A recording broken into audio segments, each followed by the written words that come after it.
है रोजगार बढ़ता है। विदेशी कंपनी आती है तो पहला तर्क दिया पूंजी आती है, दूसरा तर्क दिया टेक्नोलॉजी आती है, तीसरा तर्क दिया एक्सपोर्ट बढ़ता है देश का, और चौथा तर्क दिया रोजगार बढ़ता है। 3 तर्क तो मैंने बता दिए कितने झूठे हैं। चौथा तर्क सरकार का उससे भी बड़ा झूठ है, रोजगार बढ़ता है। मैं आपको 2-4 उदाहरण दूं।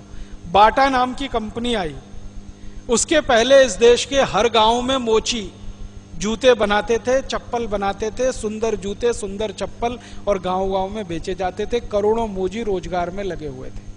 बाटा ने आके क्या किया, करोड़ों मोचियों का रोजगार छीन लिया और एक ब्रांड नेम बना दिया बाटा। उस ब्रांड नेम से प्रभावित होकर हमारे देश के पढ़े लिखे लोगों ने, जिनको मैं बार बार पढ़े लिखे मूर्ख कहता हूं, क्योंकि मूर्खाई सबसे ज्यादा पढ़े लिखों में है, बिना पढ़े लिखे बहुत होशियार हैं इस देश में। यह मेरा 18 साल का तजुर्बा है। पढ़े लिखे लोगों ने विज्ञापन से प्रभावित होकर मोची से जूते खरीदना बंद कर दिया और उसके बारे में कुतर्क देना शुरू कर दिया। मोची अच्छा नहीं है, जूते बढ़िया नहीं बनाता, जल्दी टूट जाते हैं, फलाना है, ढिमाका है। बाटा से खरीदना शुरू किया। आज बाटा के हिंदुस्तान में लाखों कस्टमर हैं। वो सारे कस्टमर पहले भारत के मोचियों के कस्टमर थे, वो अब बाटा के कस्टमर हो गए।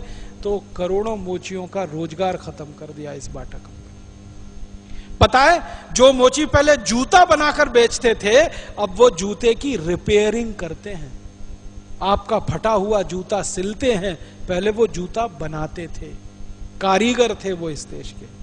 अब जूता सिलने वाले रिपेयर बन के रह गए हैं। उनकी इतनी बेइज्जती हमने इस देश में की है। लाखों मोची बर्बाद हो गए बाटा के चक्कर में। एक और उदाहरण दूं, कुछ विदेशी कंपनियों ने पानी के ग्लास लाए प्लास्टिक के।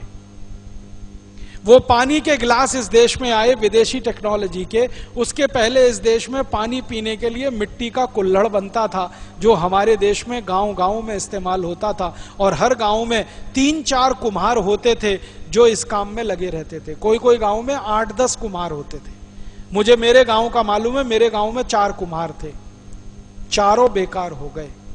और हिंदुस्तान में 1.5 करोड़ से ज्यादा कुम्हारों की जमात है जो बर्बाद हो गई जब से ये प्लास्टिक के गिलास आए और हमने उसमें पानी पीना शुरू कर दिया। रेफ्रिजरेटर आए, हमने उनमें पानी रखना शुरू कर दिया। वाटर कूलर आए, हमने उसमें पानी ठंडा करना शुरू कर दिया। मोची जो घड़ा बनाते थे और घड़ा बेचते थे, मिट्टी के घड़े का पानी हम गर्मियों में पिया करते थे, वो सब अब धीरे धीरे खत्म हो गए। इसी तरह से एक विदेशी कंपनी आई, रेडीमेड गारमेंट्स उसने बनाने शुरू किए, नाइकी, और एक है एडिडास, एक है प्यूमा और एक है बटरफ्लाई। रेडीमेड गारमेंट्स आ गए, लाखों दर्जी बर्बाद हो गए इस देश के, जो गांव गांव में कपड़े सिला करते थे, बेचा करते। अब मुश्किल क्या हो रही है, दर्जी की सिलाई के बराबर के दाम पर सिली हुई शर्ट मिल जाती है, यह स्थिति हो गई है। और सिली हुई शर्ट वो चाइना से और पता नहीं कहां से आ जाती है, और वो सब सिंथेटिक गारमेंट्स हैं जो बहुत सस्ते पड़ते हैं, क्योंकि सब्सिडी और टैक्स रिबेट बहुत ज्यादा है उन कपड़ों पर चीन में और दूसरे देशों में। दर्जियों का रोजगार खत्म हो रहा है, मोचियों का रोजगार, कुम्हारों का रोजगार खत्म हो रहा है, लोहारों का रोजगार खत्म हो रहा है। और बड़ी बड़ी विदेशी कंपनियों ने आकर, एक विदेशी कंपनी ने आकर दिया सलाई बनाना शुरू कर दिया, माचिस।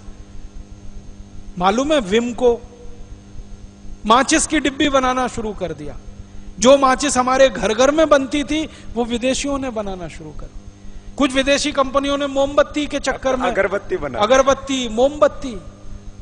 कुछ विदेशी कंपनियों ने आटा बेचना शुरू कर दिया, जो गांव गांव में पहले पिसता था चक्कियों पर, उसका रोजगार था। कई विदेशी कंपनियों ने तेल बेचना शुरू कर दिया पैकिंग करके, जो गांव गांव के तेली हुआ करते थे, कोलू चलाया करते थे, तेल निकाला करते थे, उनके रोजगार खत्म हो गए सबके। पारंपरिक रूप से करोड़ों लोग जो हमारे काम में लगे हुए थे, और सिंथेटिक कपड़े आए, तब से तो ये सूती खादी के कपड़े में बर्बादी आ गई। पहले खादी का कपड़ा हर गांव में बनता था, हर गांव में पहना जाता था। उसके बाद सिंथेटिक कपड़े आ गए, खादी के कपड़े की बिक्री कम हो गई। आज पूरे हिंदुस्तान में मात्र कुल कपड़े का 1% ही खादी का कपड़ा बिकता है, लेकिन उसके कारण भी 15 लाख लोगों को सीधे रोजगार मिला हुआ है। मैं सीधा हिसाब बताता हूं, अगर 100% खादी बिकने लगे तो 15 करोड़ लोगों को रोजगार तो खादी में ही मिल सकता है, लेकिन वो नहीं हो रहा है। गांव गांव में सिंथेटिक कपड़े घुस गए, सिंथेटिक चीजें घुस गई, विदेशी कंपनियों का माल। उससे साबुन में ये हिंदुस्तान लीवर आया, छोटी छोटी साबुन बनाने की सैकड़ों इकाइयां बंद हो गई इस देश में।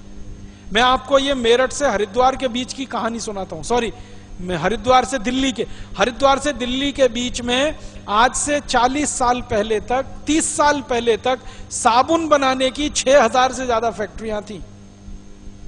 मेरठ अकेले शहर में साबुन बनाने की लगभग 750 से ज्यादा यूनिटें थी। मेरठ अकेले शहर, सब खत्म हो गई धीरे। दिल्ली में हजारों इकाइयां थी, घर घर में साबुन बनता था, जमता था, सब खत्म हो गया जब से विदेशी कंपनियों का साबुन आ गया इस देश।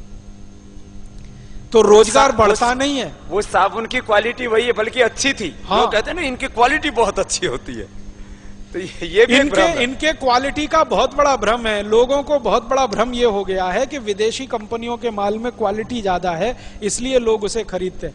मैं आपको कई विदेशी कंपनियों के माल की केमिकल एनालिसिस रिपोर्ट प्रस्तुत कर सकता हूं, जो हमने लेबोरेटरी चेक कराया, कोई क्वालिटी नहीं है उनके माल।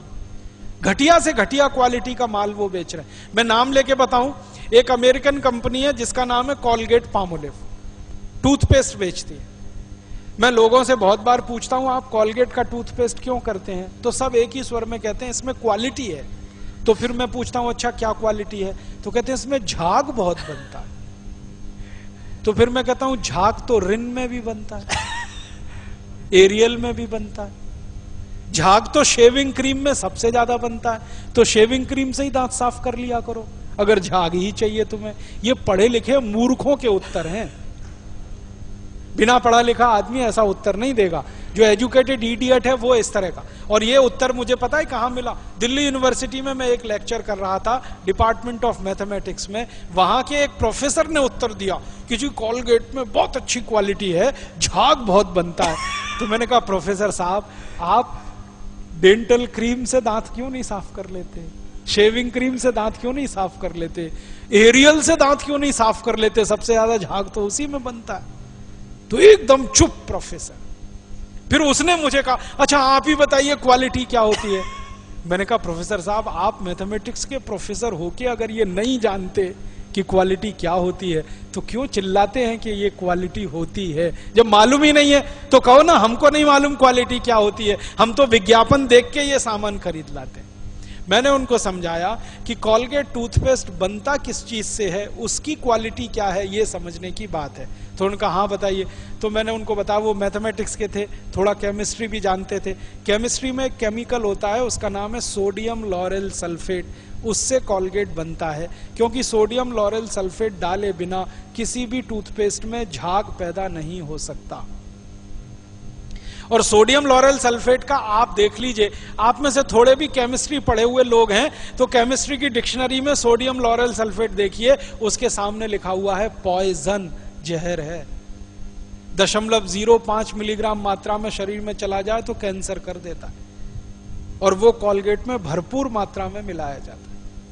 और आपको एक जानकारी दूं, अमेरिका और यूरोप के देशों में कॉलगेट जब बेचा जाता है ना तो उस पर अंग्रेजी भाषा में चेतावनी लिखनी पड़ती है कॉलगेट के पेस्ट पर।